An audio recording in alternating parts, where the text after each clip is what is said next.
First reported over the weekend by the Athletics' Shams. Free agent Kentavious Caldwell-Pope has agreed to a 3-year, $40 million deal with the Lakers. Clutch Sports CEO Rich Paul tells The Athletic. And then when you see this, you know it's on.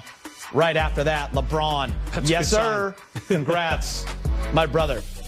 So with the loss of Danny Green, Avery Bradley, Rajon Rondo, how important was it for the Lakers to bring back KCP, Brez, especially after how he performed in the playoffs? Remember that first game of the playoffs? He was, 0 for 9, scored 1 point. Everybody was so down on him. From that time on, he really proved his worth. And we said before the playoffs, we said if KCP plays the best ball of his career over a 2-month span, the Lakers have a real chance of winning the championship. And it happened. This is a much-deserved raise for him. Remember, his first year at the Lakers, he made about $18 million. Second year, he dropped down to about $12 million. So this deal, 3 years, $40 million, very equitable, I think, for both sides. About $13.3 million a year. Makes sense to me. He was making about 8.5 last season. Deserves a nice raise from that because he was so good in the playoffs. Remember the last 3 games of the finals, averaged about 15, 16 points. Really helped put the nail in the Miami team. And nice job, KCP. And if LeBron is endorsing it, that right there, that's good sign number 1 right there. Yeah, I agree with you, President BT. Listen, KCP basically, he solidified his role as a starter in the bubble. Do you think that played a role in Avery Bradley going to Miami, BT? That's a good question. I don't think so. I'm not sure why Avery opted out for the exact same deal that he would have gotten from the Lakers for $5 million. That's basically on him and his agent. I think KCP's situation was just different because one thing about KCP is he's versatile. He can defend point guards, shooting guards, wing players, but he also is an Iron Man. He plays in a lot of games. He rarely sits out. And because he's a good defender and can shoot the ball very well, and when he is missing shots, he doesn't stop shooting. As Kobe Bryant once said, you can't make them if you don't shoot them. And KCP would shoot them. Hey, great reference, BT. Let's not forget, as you alluded to, he did not have a starting job. You know, it was Avery Bradley's. So he basically took over the starting gig, took a little bit of getting used to during the seeding portion of the bubble. And then that first playoff game, not so good as we said. But beyond that, he really settled in as a starter for the Lakers. Even when Avery got hurt in the season, and they went 17-3 in those 20 games as KCP as a starter, Avery was the starter when he came back. Yeah. Yeah, so KCP, to brush all that aside and say, all right, forget it. Got to get a lot of props. We're in the playoffs. We're in the bubble. I got to do this. He did it. Another piece of the band is back together. We're talking Blues Brothers. We're talking Lakers. Markieff Morris tweeted, "Run it back, Lake show." I'm going to be honest with you guys. This was great news to wake up to. Yeah.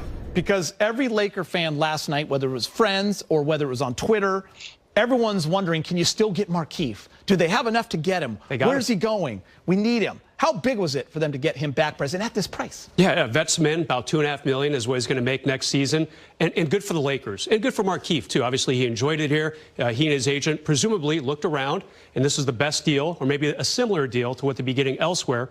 Why not come back to the Lakers? Let's not forget, he was kind of the surprise starter in that Houston series and helped close out the Rockets. Scored 16 points in that Game 5. Kind of got rid of that pesky team right there. Good deal for the Lakers again, and I'm sure Markieff is appreciative too. And BT, listen, his stock was rising, especially with Laker fans during that playoff run, as Brez mentioned. He shot the 3-ball extremely well. He played himself into the rotation. He was a big part of the win. When that happens, guys usually play themselves into a huge contract. So I think Laker fans, we all appreciate him staying here. Are you surprised? A little bit. But I think the market was getting really, really dry for him and some players. So in this case, Markieff knew the best place for him was with the Lakers. But how about this? There's a guy named Anthony Davis who wanted him back. He wanted him back because he's tough, because he plays defense, he rebounds, he can shoot the 3, he can open the court, and again, he's a versatile player. One thing the Lakers really love having and have had success with is players that can play offense and play defense and don't mind being a good teammate and in the locker room. Yeah, he and Montrez, some good volleyball coming up with 100%. And let's call it what it is. He and his twin, Marcus, are very tight.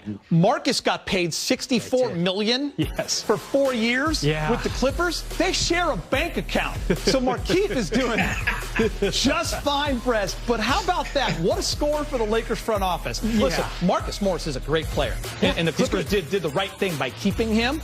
But if you're getting Markieff for the cheap, it's a good deal. Yeah, that price surprised me. $16 million a year times 4 years for the Clippers and Marcus Morris.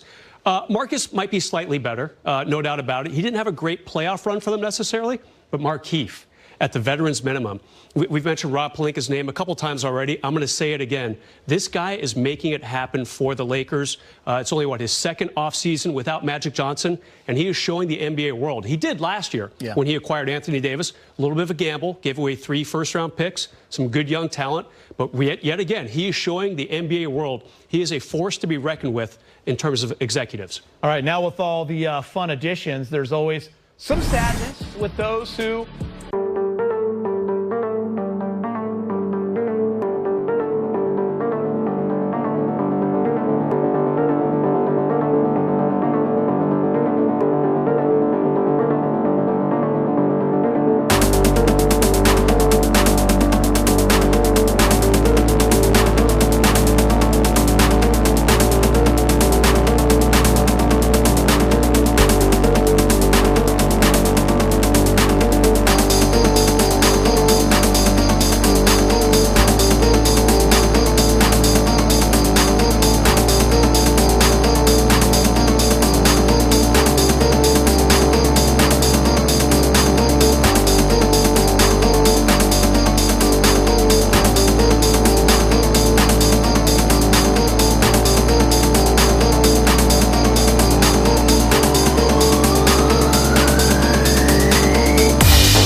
what's next?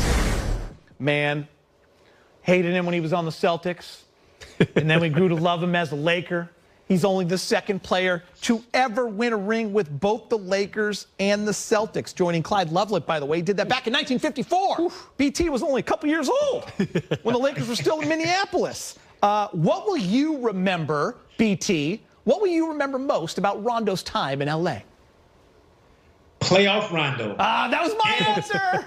You know what? But here's the key to it. He hated being called Playoff Rondo. Couldn't stand it, right? Hey, I don't care. Playoff Rondo, that's who you were. That's who you are. No, he was at his best when the games were at their highest, when they meant the most. He was a great leader. And how about this, Bresnahan? Rondo even was making outside shots, 3-pointers. But once he started doing that, that made him so tough to deal with. But the way he ran the offense, the way he instructed guys, the way he made sure that LeBron James had time to be off the ball at times, the way he could just tell things to AD. Think about this. The shot that AD made to beat the Denver Nuggets, Rondo goes to Frank Vogel and says, Frank, do you want me to go in the game? That's so Frank says, of course. Well, who makes the inbound pass? It is Rajon Rondo to AD to his biggest shot in his career. Bounce pass. Over. Yes. How about that? So that tells you how smart he is and how he can also tell the coach, hey, Frank, you want me to come in the game right now, Frank? Yeah, I do, Rondo. Please go in the game. Yeah, you know, this guy was fun to cover for the 2 years he was with the Lakers. Definitely another coach on the floor, a coach off the floor. And this is going to happen, all right? He was with the Lakers at or near the veterans minimum salary for 2 years. So he has a good playoff run. He wins another ring. He becomes a hot commodity. This happens to championship rosters. You're not going to be able to retain everybody. So he got a good deal with Atlanta, a 2-year deal, made some decent money, and that will probably be the last contract of his career. I don't blame him, but he got that other ring out here. Brez, who besides Rondo will the Lakers miss the most? Good question. I'm going to go with Dwight Howard. I think he had a really nice bounce back year. I covered him the 1 year he was here with the Lakers in 2012-13. I was with the LA Times. It did not go well. I think that's fair to say. That might even be an understatement. The fan base did not rally around him. He was injured when he came into the season, coming off surgery. He was supposed to be the guy to get Kobe that next championship. It dissipated in the first round. Tons of injuries that year. Fast forward to this year, and Dwight really did himself a big service. I mean, he was embraced by the Laker fans. One of quite a few stories of retribution on this Laker team, and just really, really cool to see it happen. A nice job by Dwight to come back and kind of redeem himself. That might be a better word than retribution, and show the fans what he could do for this franchise. BT? Man, Geeter, I agree with Mike Bresnahan. That hurts. That's boring. I got to go take a nap. You're right. What happened? Look, something happened. I need some wine. That's what it is. No, I mean, what happened, Dwight? I think, look, I don't know how that deal kind of got sideways, why he took a veteran's minimum so soon. He was the only player on Friday to take a deal for $2.6 million. Had he had a little bit more patience, I think he could have remained with the Lakers. I'm not sure. But the one thing I will say about Dwight, he played hard. He was a physical presence. And, Brez, how about this? He was also a really good interview when he decided to talk to the media. He was funny. He was engaging. He talked about green apples. He had all of us wanting to go out to buy apples, to eat them, so we could lose some weight. I tried. It didn't work for me. But it was a thought. You tried. You look good, BT. I did. You guys both look great. Don't kid yourself.